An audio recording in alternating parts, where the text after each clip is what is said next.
Hello YouTube and welcome to another episode of the Hagakure and the Educated Barbarian. I hope you are making some leeway and progress on your Stoicism readings because we will soon approach the time where that book ends and we actually start that new cycle. Shoujo says, all men are predisposed to fail in important tasks through impulsiveness. Have a mind to persevere for as long as it takes, and your work will get done in due course, often sooner than you think. Your time will come. Think ahead about 15 years. So, impulsiveness, something that I personally can relate to because I tend to be impulsive in moments that require action. We tend to be impulsive because we want to get rid of the anxiety that the lack of action is creating. And in reality, there can be two extremes here. People who are way too impulsive and they just want to get rid of the anxiety as soon as possible, and the people who are not impulsive enough and they let that anxiety linger and linger and linger when they could just take care of it by doing the thing. And there is a middle ground here to be struck. You need to be able to suffer that anxiety a little bit to be prepared and to be precise and concrete in your action to get rid of it without just waiting forever for the moment to happen, because the moment will never really happen. You need to make the moment happen. You need to persevere for as long as it takes, meaning that there is no completion until there is a completion. But as we've explained before, the idea of perfection, which would mean the end of work, is a myth. So therefore, it is never going to happen. That being said, Shoujo does tell us that the work will get done in due course, often sooner than you think. Does that mean that it will really get done in terms of like hard chronological evidence? I don't think so. What he means is that if you focus too much on the completion of the action, the moment that you reach it, it will have felt like forever. For example, if you run a race and you only think about getting through that, that end line, it's going to feel much longer than if you just ran. And if you just run, you're going to lose yourself in the race. And when you finish, it will feel like barely any time has passed because your mind was not focused on the completion of the act.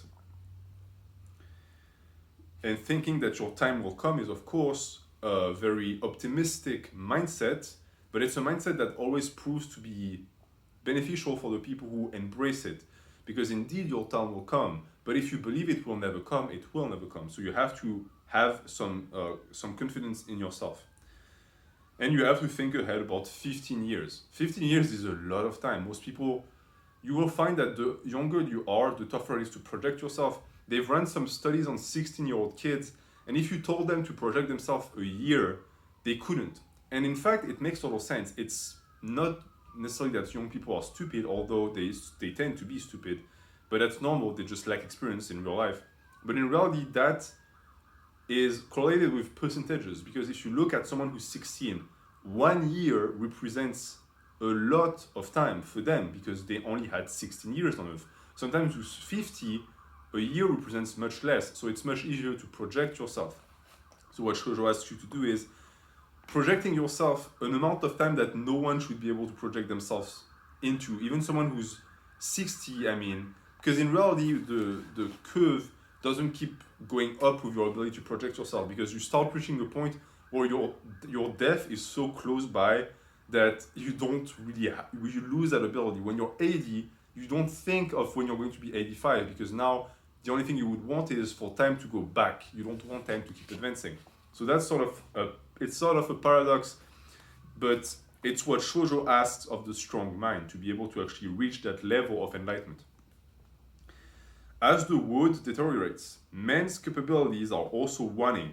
Just as silver replaces gold when the latter is depleted, copper will also eventually replace silver.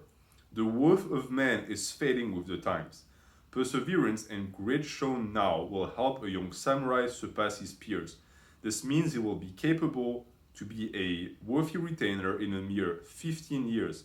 15 years is in the middle of a dream. Lots of things to talk about here. So first, the idea that men get weaker and weaker and weaker with time. That most likely is confined within what we would call a cycle of empires. meaning that time is not really, it's not something that just keeps evolving and that worsens with time. There are pockets in time. So for example, the Ottoman Empire, that's a pocket in time. And at some point that empire peaked and at some point it fell. When it fell, did it mean that the entirety of the world fell with it and that nothing arose after? No, that empire fell. Other empires rose after it and fell as well. So Shoujo is here talking about the men of Japan at the time, and you might argue that still to this day, men of Japan never managed to raise to the level that Shoujo considers his contemporary to be at. That's a discussion to be had. But it's interesting to talk about these things in a certain fashion, because you can't just talk about time as if it was something global and unified, because it's not. But he does say, however, that for the men who manage to surpass that condition of weakness, they can shine. And it's a lot of people have made that correlation where if men become weaker and weaker, but you manage to raise above the crop, you're going to be that much more impressive. So in reality, the only thing that's happening is that the competition is waning. That being said, keep in mind that your fellow men are also your teammates, meaning that if something happens, like a war, for example, you will not enjoy being the only capable soldier on the battlefield. Yeah, it was great because you got all the women back home, but now you're fighting and you're surrounded by wimps. It's not worth it over time. My personal opinion on this is I want people around me to be as great as me, if not greater. To me, that's the dream. That's also the reason why I encourage people to lift. I don't want to just be the one guy who's massive just so that I can look even bigger because the other guys are skinny. I want everyone to be massive. And as he explains, 15 years is the middle of a dream, meaning that the way you approach time and the way you interact with it and the way you consume it and you conceive it is going to have an impact on how fast it goes by. People who say, oh, 10 years of training, it's too long, I don't want to train that much. You're going to live 10 years regardless. That's what he means. It's the middle of a dream. Unless you die, you will have to go through that. Strength of will aligns your words and deportment with the way. You will be commended by others as being a true adherent. Wow, that is quite something out there.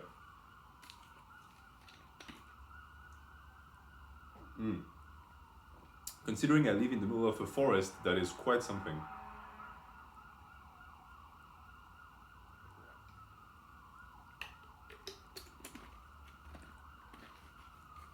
I wonder if it's a fire. Sorry. I just wanted them to go away because it was quite loud. Strength of will aligns your words and deportment with the way. You will be commended by others as being a true adherent. When inquiring into your own heart, there is the last phrase of a poem that goes, how will you reply when your own heart asks questions? This is the ultimate teaching for all arts, and it is a fine regulator of one's behavior. We've discussed that poem before. If you cannot make promises to yourself that you will hold, if you cannot be true to yourself, that you cannot be true to the world. So it needs to start from within. You need to be true to your own self, and you need to be able to do things in your life that you can live with. Because the people who don't tend to not be super happy in life, they tend to be quite miserable. And your strength of will is also going to be represented with your words, and it also represents your standing on the way. You need to be able to be proudful and to express your will, express your ambitions with your words. And in reality, the only way, and that's what Shoujo says, the only way people have to judge whether or not you're a real one, quote unquote, is what you say. It's your words. Because they don't see you when you work. I mean, for me, I spent tens of thousands of hours training, and maybe 1% of that was witnessed by people. So if people were to base their opinion of me on the training that is available out there, then they wouldn't have a great opinion of me. If they base it on my physique, that is the result of the training, they would have a better opinion. But I think that what people respect the most is the expression of the practice, is the expression of the way. And that only exists verbally.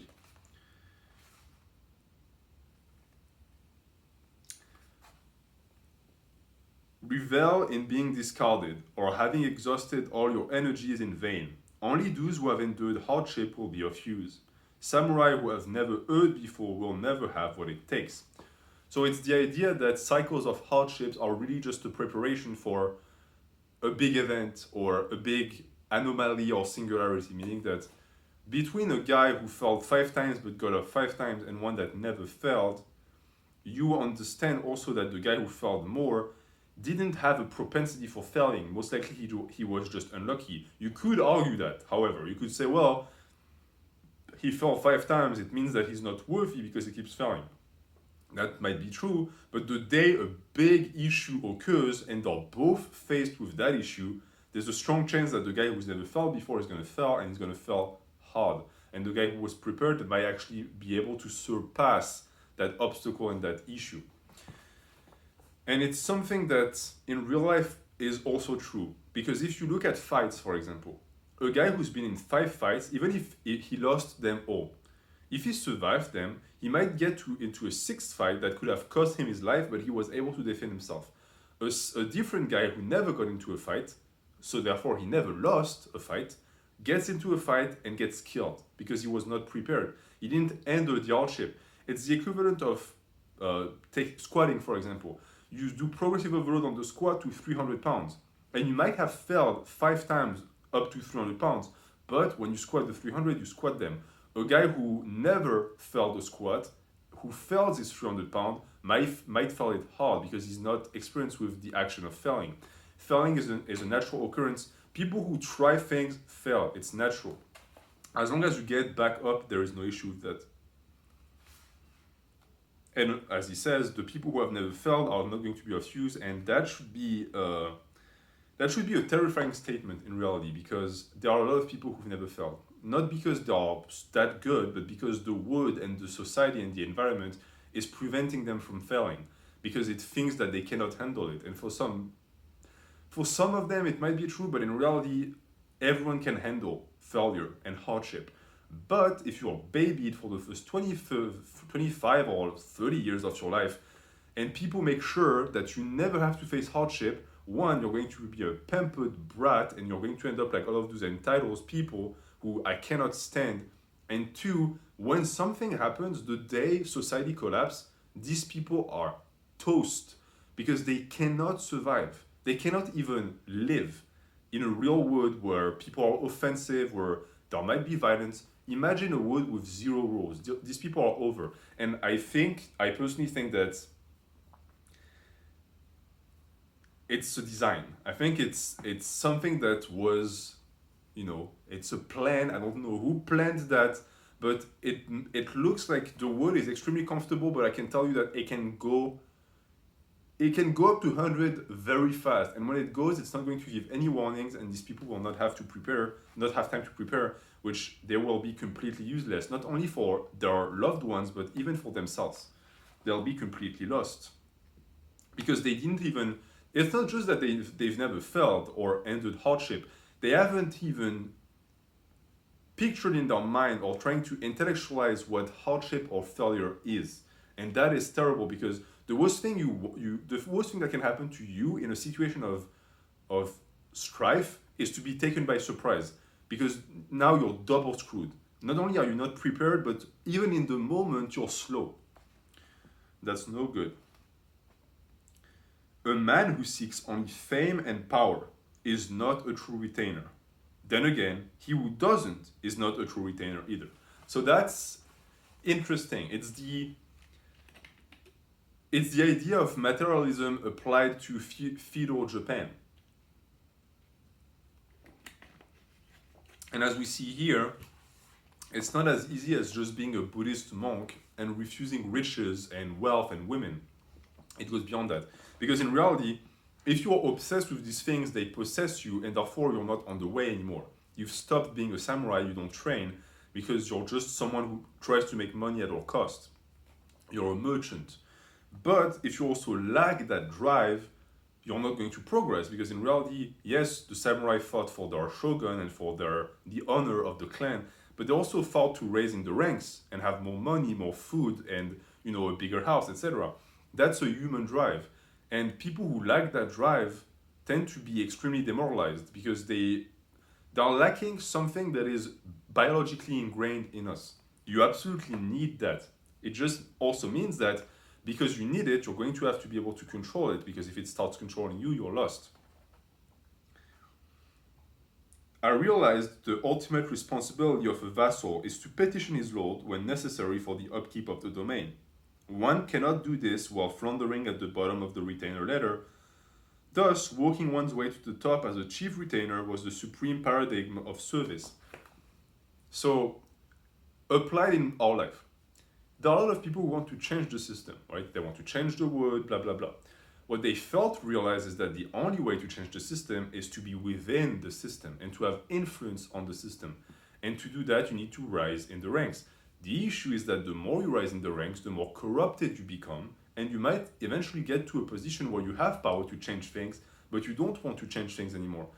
That is when you peer into the abyss long enough that the abyss peers into you. You have become the system. It's the paradox, it's the paradigm of that situation is you need to strike a balance that no one has ever managed to strike, because absolute power corrupts absolutely, and resisting it takes an immense amount of mental strength.